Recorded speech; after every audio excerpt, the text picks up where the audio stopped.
আমন্ত্রণ জানাচ্ছি আপডেট সংবাদে। শুরুতেই জানিয়ে দিব গুরুত্বপূর্ণ শিরোনাম, এরপরেই থাকবে বিস্তারিত। পুরোদমে ইরান, ইসরায়েল এবং নিরীহ ফিলিস্তিনিদের মাঝে ভয়াবহ যুদ্ধ চলছে হামলা পাল্টা হামলা। এরই মাঝে আমাদের হাতে এসে পৌঁছেছে এই যুদ্ধের সর্বশেষ গুরুত্বপূর্ণ সবথেকে তাজা আপডেট সংবাদ আপনাদের জানিয়ে দিব। প্রথমে জানাবো, গাজা যুদ্ধে 444 জন ইসরায়েলি সেনা নিহত। আলহামদুলিল্লাহ, ফিলিস্তিনের গাজা উপত্যকায় হামাস এবং তাদের মিত্র ইসলামী গোষ্ঠীর হামলায় প্রাণ হারিয়েছে 2 ইসরায়েলি সেনা। এরা হলেন সার্জেন্ট আসাব জামির এবং সার্জেন্ট ইয়াইর এলিয়াহু। জানা গেছে এ পর্যন্ত ইহুদিবাদী ইসরায়েলিদেরকে ব্যাপক নাকানি চুপানি খাচ্ছে হামাসের যোদ্ধারা। সর্বশেষ জানা তথ্য মতে এ পর্যন্ত গাজায় ইহুদিবাদী ইসরায়েলে 444 জন সেনা নিহত হয়েছে।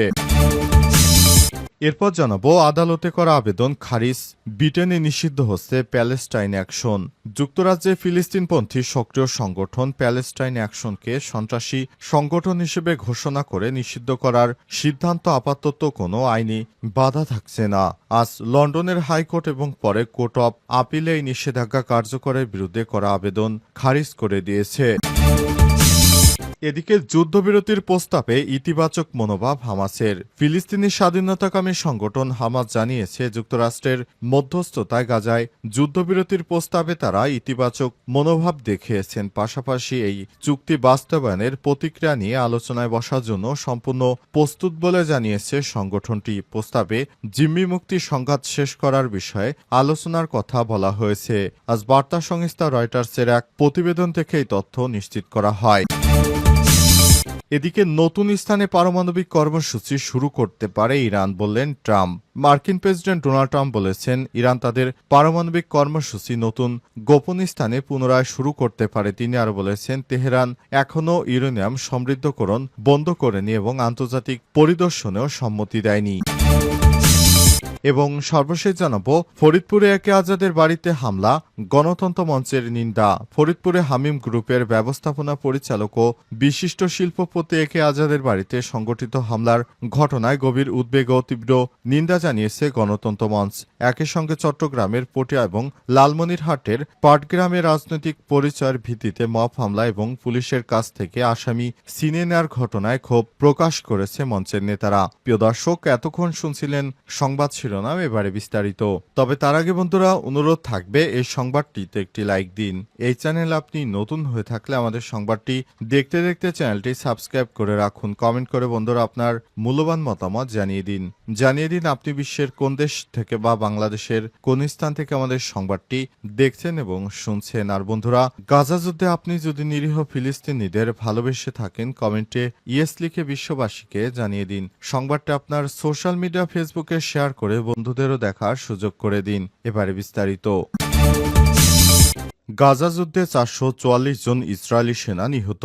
ফিলিস্তিনের গাজা উপত্যকা হামাস ও তাদের মিত্র গোষ্ঠীর হামলায় প্রাণ হারিয়েছে 2 ইসরায়েলি সেনা। এরা হলেন সার্জেন্ট আসাব জামির 19 এবং sergeant ইয়াইর এলিয়াহু 19।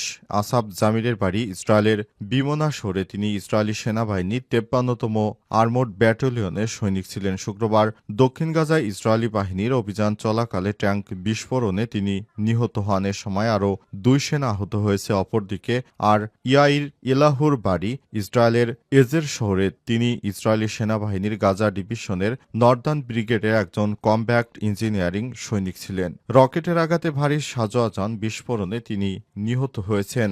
The Times of Israel জানিয়েছে, এই 2 জনের নিহতের মধ্যে গাজায় হামাসের বিরুদ্ধে স্থল আক্রমণ এবং সীমান্তের সামরিক অভিযানে ইসরায়েলের নিহতের সংখ্যা দাঁড়িয়েছে 444 জনে। নিহতদের মধ্যে 2 পুলিশ কর্মকর্তা এবং প্রতিরক্ষা মন্ত্রণালয়ের 3 জন বেসামরিক ঠিকাদার রয়েছে। 2023 সালে অক্টোবর মাসে শুরু হওয়া গাজা যুদ্ধ বন্ধে জাতিসংঘ ও আন্তর্জাতিক সম্প্রদায় এ পর্যন্ত বেশ কয়েকবার ইসরায়েলের প্রধানমন্ত্রী বেঞ্জামিন নেতানিয়াহুকে আহ্বান জানিয়েছেন। তবে নেতানিয়াহু সে আহ্বানে এখন পর্যন্ত ইতিবাচক সাড়া দেয়নি। ইহুদিবাদী ইসরায়েলেরা এখনও নির্বিচারে গাজায় হামলা চালিয়ে যাচ্ছে।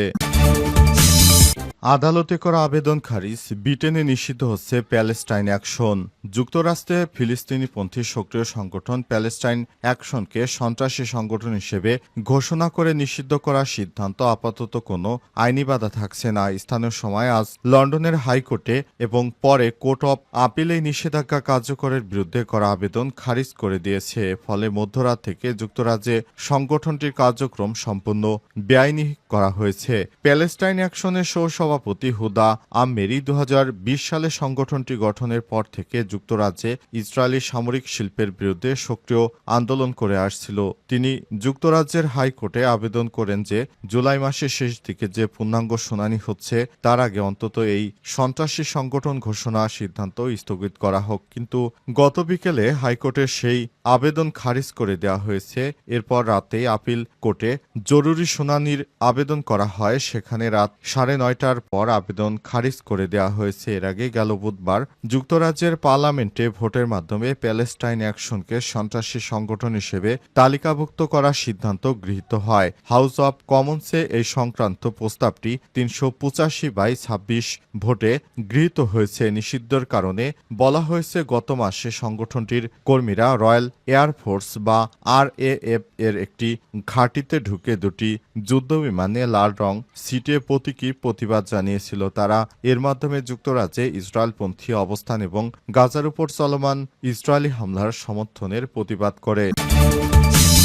যুদ্ধবিরতির প্রস্তাবে ইতিবাচক মনোভাব হামাসের। ফিলিস্তিন স্বাধীনতাকামী সংগঠন হামাস জানিয়েছে, যুক্তরাষ্ট্রের মধ্যস্থতায় গাজায় যুদ্ধবিরতির প্রস্তাবে তারা ইতিবাচক মনোভাব দেখিয়েছে। পাশাপাশি এই চুক্তি বাস্তবায়নের প্রক্রিয়া নিয়ে আলোচনা বসার জন্য সম্পূর্ণ প্রস্তুত বলে জানিয়েছে সংগঠনটি। প্রস্তাবে জিম্মি মুক্তি ও সংঘাত শেষ করার বিষয়ে আলোচনা করার কথা বলা হয়েছে। বার্তা সংস্থা রয়টার্স বলছে, মার্কিন প্রেসিডেন্ট ডোনাল্ড ট্রাম্প এর আগে প্রায় 21 মাস ধরে চলা ইসরায়েল হামাস যুদ্ধের অবসানে 60 দিনের চূড়ান্ত যুদ্ধবিরতির প্রস্তাব ঘোষণা করেছেন। তিনি বলেছেন, কয়েক ঘন্টার মধ্যে সংশ্লিষ্ট পক্ষগুলোর কাছ থেকে প্রতিক্রিয়া আসার প্রত্যাশা করছেন তিনি। হামাস তাদের অফিসিয়াল ওয়েবসাইটে লিখেছেন, গাজায় আমাদের জনগণের উপর আগ্রাসন বন্ধে মধ্যস্থতাকারীদের সর্বশেষ প্রস্তাব নিয়ে হামাস অভ্যন্তরীণ আলোচনা এবং অন্যান্য ফিলিস্তিনি দল ও শক্তির সঙ্গে আলোচনার কাজ শেষ করেছে। গোষ্ঠীটি জানিয়েছে,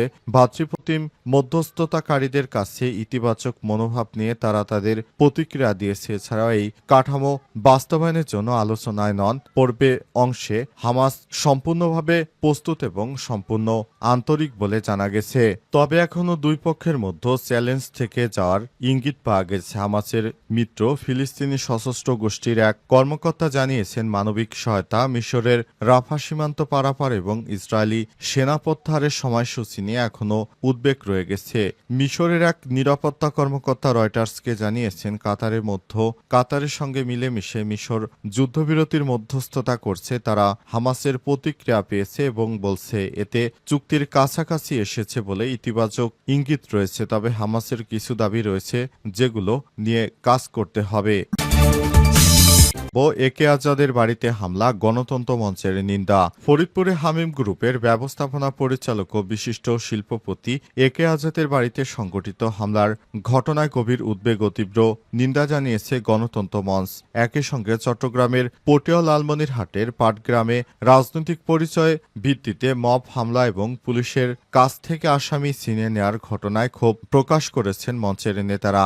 আজ গণমাধ্যমে পাঠানো এক বিবৃতিতে তারা বলেছেন, এসব হামলা কোনোভাবে গ্রহণযোগ্য নয়। রাজনৈতিক পরিচয় যাই হোক না কেন, মব সন্ত্রাসে জড়িতদের দ্রুত শনাক্ত করে আইনের আওতায় আনতে হবে। বিবৃতিতে বলা হয়েছে, যেভাবে একে আজাদের বাড়িতে হামলা করা হয়েছে তা আওয়ামী শাসন আমলে বিরোধী দলের নেতাকর্মীদের বাড়িতে হামলার পুনরাবৃত্তি মনে করিয়ে দেয়। 2024 সালে নির্বাচন পরবর্তী সময়ে বাংলাদেশে যে রাজনৈতিক পরিস্থিতি তৈরি হয়েছে তাতে আওয়ামী লীগের ফ্যাসিবাদী চরিত্র স্পষ্ট হয়ে উঠেছে। সরকারের সমালোচনা করে গণতন্ত্র মঞ্চ আরও বলেছে, বলেছে, 5ই আগস্টের ঘটনার পর মব সন্ত্রাস রোধে সরকার কোনো কার্যকর পদক্ষেপ নেয়নি, বরং কোথাও কোথাও সরকারি মদদে অভিযোগও উঠেছে।